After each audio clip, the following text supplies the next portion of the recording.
Hey guys, class 9 तक session change हो गया है एंड बाकी क्लासेस का सेशन चेंज अगले साल हो जाएगा। So start as early as possible. आप राइज क्यों चूज़ करें? अगर हम कश्मीर की बात करें, राइज में बेस्ट फैकल्टी हैं, faculty from all over the country, faculty from top institutions like IITs and GMCs। Rise में क्लासरूम में कम बच्चे होते हैं ताकि फैकल्टी हर एक बच्चे पे ध्यान दे सके। राइज में क्लासरूम के बाहर भी हम बहुत ज़्यादा बच्चों पे ध्यान देते हैं। Every day we have 1-on-1 doubt sessions, जहाँ पे आप अकेले बैठ के फैकल्टी के साथ डाउट्स क्लियर कर सकते हैं।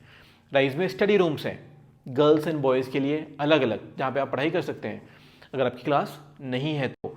एंड वहाँ पर फैकल्टी भी घूमते रहते हैं, अगर किसी बच्चे को डाउट है उनके डाउट्स क्लियर कर देते हैं, अगर किसी बच्चे को कुछ टॉपिक पढ़ना है उनको पढ़ा देते हैं। तो हम क्वालिटी पे बहुत ज़्यादा ध्यान देते हैं।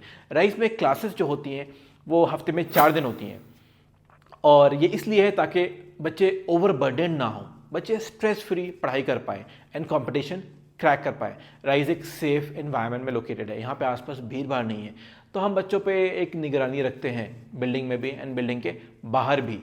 राइज में लिमिटेड सीट्स हैं ऑब्वियसली, बिकॉज क्वालिटी पे बहुत ज़्यादा फोकस है, तो इसीलिए हम टेस्ट के बेसिस पे सिलेक्शन करते हैं एंड टेस्ट जो है वो कमिंग संडे को है। तो अगर आप ज्वाइन करना चाहते हैं, रजिस्टर करें ऑन दी वेबसाइट rise.com/register।